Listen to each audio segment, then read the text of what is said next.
नगराध्यक्ष साहेब, तुम्ही क्रिकेट प्रेमी आहात, तुम्ही रात्रंदिवस स्टेडियमवर क्रिकेटचे सामने भरवता, तिथं 12-12 1-1 वाजेपर्यंत तुम्ही उपस्थित राहता स्टेडियमवर, परंतु त्या 1 तासात 1 तास वेळ काढून तुम्ही पत्रकार परिषद घेऊन निदान जयसिंगपूर शहरवासियांचा जिव्हाळ्याचा सध्याचा प्रश्न जर कुठला असला अडचणीला तो गॅस आहे आणि त्या गॅससाठी आपण नगराध्यक्ष म्हणून बोललो पाहिजे.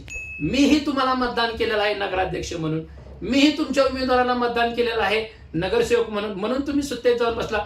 मी आज एक न्यूज चॅनलचा म्हणून विजय दंगेकर बोलत नाही, एक मतदार, एक जयसिंगपूर शहराचा नागरिक म्हणून मी तुम्हाला समस्त जयसिंगपूर शहर 60-70 हजार लोकसंख्येच्या वतीने तुम्हाला मी आवाहन करतो, विनंती करतो, आपण याचा विचार करून जयसिंगपूर शहराचा गॅस पुरवठा जो आहे तो सुरळीत करावा, जो ब्लॅकनं धंदा राजरोस चालू आहे तो थांबवा, एवढीच विनंती या निमित्तानं करतो. जय हिंद, जय महाराष्ट्र, जय भीम.